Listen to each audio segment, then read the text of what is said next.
gostaria de saber como pensar criticamente, como fazer uma boa análise crítica e quais são as etapas para construir esse tipo de pensamento?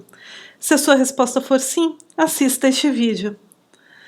Bem, no tópico de hoje nós vamos falar aqui no canal da Monografia Perfeita sobre como pensar de forma crítica, como elaborar os argumentos e argumentos que compõem uma análise crítica essencialmente, pelo próprio dizer da palavra, análise crítica, fundamentada no pensamento crítico, e como organizar as suas ideias. Afinal, você vai ter que estruturar depois de investigar todos os tópicos.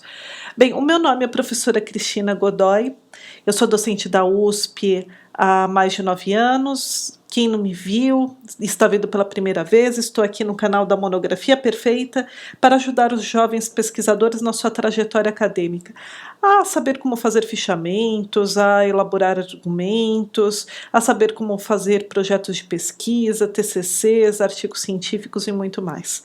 Estamos na série Análise Crítica, Lições Preliminares, porque para a gente entender sobre análise crítica, a gente precisa saber como pensar criticamente. E esse é o intuito dos vídeos que estamos fazendo ao longo da semana. Bem, pensar criticamente. O pensamento crítico, para ele ser realmente bom, ele precisa ser sistemático.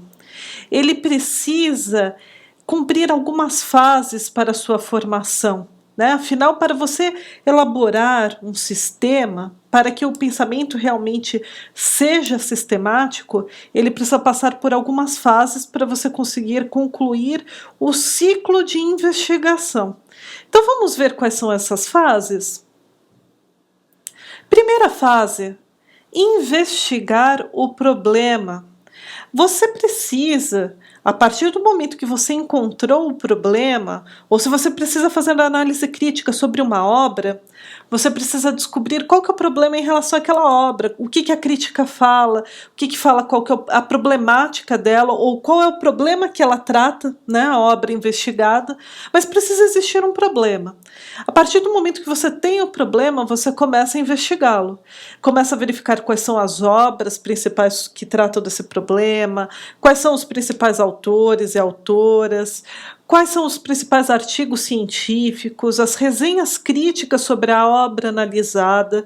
É muito importante, se você está fazendo uma análise crítica sobre uma obra, é muito importante ler resenhas críticas sobre aquela obra, porque vai mostrar o quê? Os aspectos fortes e as falhas, os aspectos fracos daquela obra. Uma resenha crítica precisa mostrar aquilo que realmente é um adicional e contribui para a ciência em relação à obra analisada, e também precisa mostrar o que não se pode esperar daquela obra, quais são as deficiências daquela obra. Porque se não tiver isso, não vai ser uma resenha crítica, vai ser um mero resumo. Bem, depois da primeira fase, qual é a segunda? Bem, você vai ter que buscar os argumentos favoráveis e contrários. Por quê? A partir do momento que você começou a investigar sobre o problema, você pessoalmente começa a se posicionar. Você começa a se tornar mais propensa a aderir a determinados argumentos e interpretações do que outras. Bem, mas você vai ter que coletar tanto os argumentos favoráveis, buscando ideias que fortalecem o seu posicionamento, como os contrários, até para verificar se você não vai mudar de ideia e para fortalecer os seus argumentos favoráveis. Então, com os contrários, você consegue rebatê-los, Então, por isso é muito importante ter os argumentos contrários ao posicionamento que você começa a ter a partir do momento que você investigou na fase 1 o problema. Terceira fase, para construir o pensamento crítico sistemático, ler a literatura clássica e atual sobre o assunto. Você precisa fazer o que a gente chama de referências cruzadas.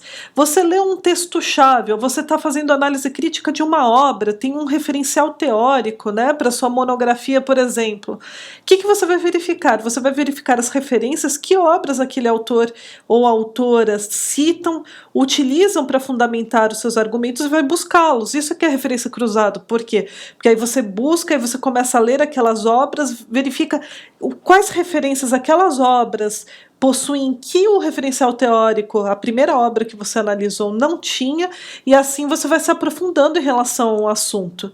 Então você vai ler a literatura clássica, que são aqueles que se tornaram referências em relação à investigação daquele problema, mas também vai ter que verificar, principalmente em termos de análise de artigos científicos e resenhas críticas, o que se está sendo produzido atualmente sobre aquele assunto, investigando sobre aquele tema, né? Então, para quê? Para o seu trabalho, para a sua pesquisa, ela não ser anacrônica, né? Ela precisa mostrar que ela é atual, está verificando a tendência da ciência atual, precisa ter um adicional para contribuir, né, nas investigações. Então você precisa verificar o que está sendo investigado atualmente sobre esse tema, né? Independentemente de ser investigações que você seja favorável ou contrário, ou contrária, né? Porque às vezes as investigações estão se conduzindo de uma forma que você não acha que seria o correto, era melhor com aquele outro referencial teórico. Não tem problema, mas você precisa investigar e precisa citá-los, então você precisa ler atentamente, separando em duas colunas, aquilo que é a literatura clássica e aquilo que é atual sobre o problema investigado. E qual que é a quarta fase? Bem, resumir o que foi lido, confrontar as teorias. Nós fizemos uma série de vídeos sobre fichamentos e resumos, além disso fizemos e disponibilizamos gratuitamente a máquina de fichas para vocês elaborarem. Vou deixar aqui no link da descrição novamente para vocês poderem acessar, mas por meio dos resumos do que você leu, por meio dos fichamentos, você vai poder confrontar ideias, confrontar teorias, confrontar conceitos, confrontar dados que você levantou ao longo da sua pesquisa. Então é muito importante, inclusive você vai poder utilizar estas ideias, esses resumos, né, para construir a sua análise crítica. Então, uma vez que você faz a análise e você faz o resumo daquela obra, você não precisa ficar indo e voltando para depois escrever o texto, você já deixa separado os principais argumentos, as suas principais reflexões e depois você pode utilizá-las na montagem do seu texto. O seu texto vai ser como um quebra-cabeça, você vai pegando as ideias e vai construindo, formando um sentido de tudo aquilo que você levantou, né? Fazendo uma linguagem, claro, uma linguagem fluida, harmônica, né? Ligando o parágrafo anterior com o posterior. E qual que é a próxima fase? A nossa quinta fase, a última fase do pensamento crítico, pensado como sistema.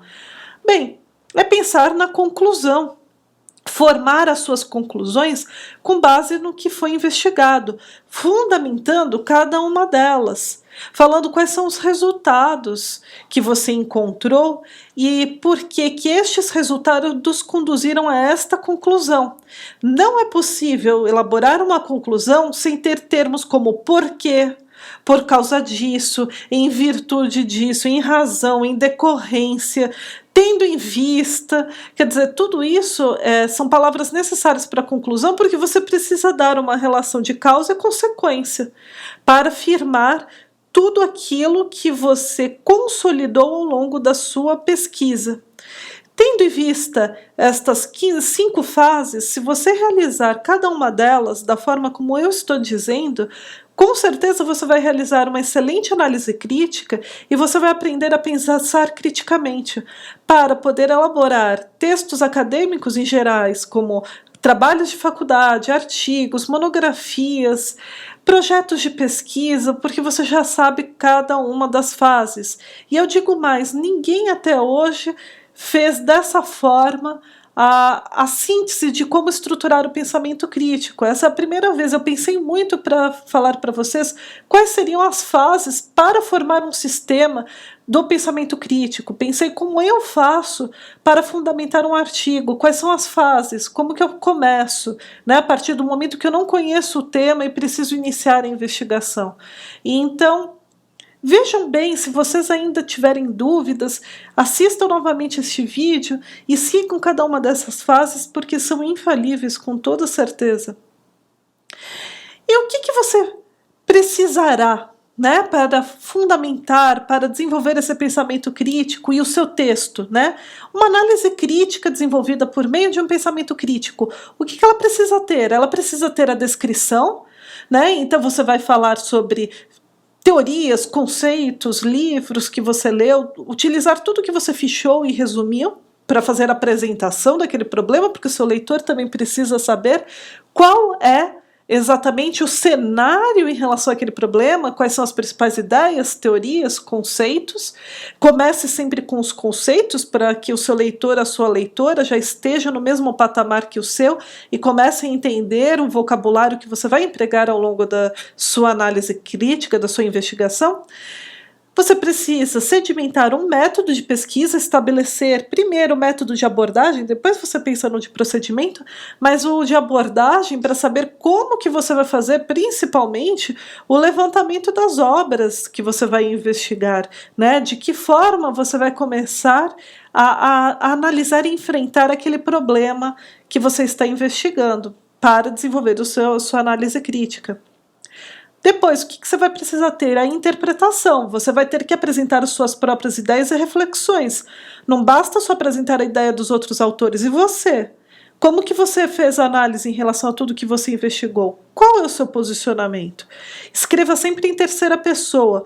Pode-se observar, verifica-se que, investigou-se que, quer dizer, tudo estamos na terceira pessoa. É mais apropriado do que usar eu vi, eu analisei ou usar o nós. Podemos observar, é melhor, claro, não é errado usar no nós, né? Seria na primeira pessoa do plural, mas é mais interessante, fica mais neutro e é mais adequado para a linguagem científica a terceira pessoa, do singular em via de regra. Fundamentação. Argumentar de forma lógica e fundamentar cada afirmativa. Você afirmou, apresentou determinada ideia, fundamente, pense sempre, por quê? Por que eu estou falando isso? Por que eu estou afirmando isso? Por que eu cheguei a essa ideia? Por que eu refleti dessa forma? Sempre pense no porquê. Só não vai escrever muitos porquês, porque senão vai ficar muito repetitivo o seu texto. Então, pense em outras conjunções semelhantes ao porquê. Mas a pergunta-chave que tem que estar na sua mente, não no seu trabalho você usa outras conjunções, é o porquê.